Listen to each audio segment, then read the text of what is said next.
Fala aí galera, beleza? Hoje eu vou ensinar vocês como colocar barulhinho de cliques no Camtasia Studio 7, como você deve estar ouvindo o meu agora. Primeiramente eu gostaria que você estivesse visitando meu blog, que meu blog é o site torelli.wordpress.com. Acabei de editar ele, coloquei um novo contador de visitas, categorias e novo imagem de cabeçalho. Então vamos da videoaula. Primeiro você abre o seu Camtasia.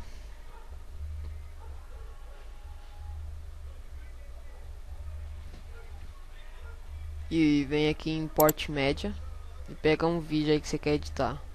Eu vou colocar esse vídeo meu aqui. Depois você adiciona ele na linha do tempo.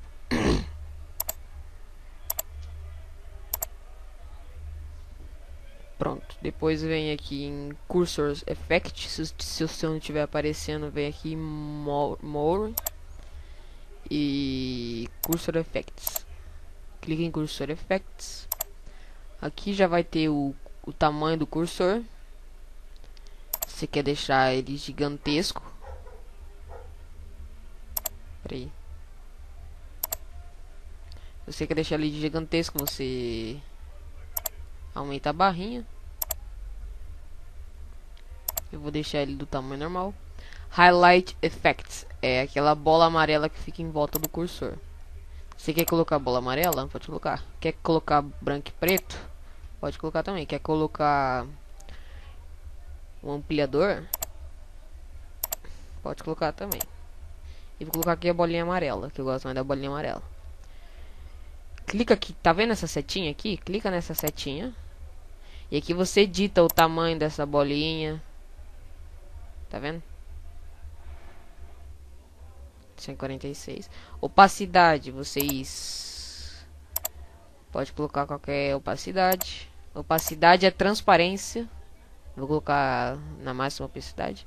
E Soft Edge eu não sei o que que é. Deixa eu ver o que que é. Ah, é meio que opacidade também. Aqui você edita a cor.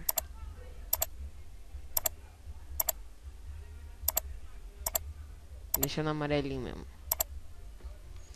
Left click mouse. Ó, aqui vai ser os efeitos de clicar no mouse, não vai ser os barulhinhos.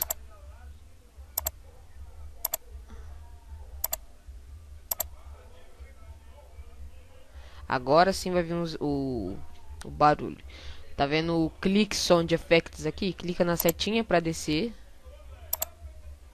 Left click, você escolhe um. Eu vou escolher o mouse click. Aí você clica aqui para ouvir.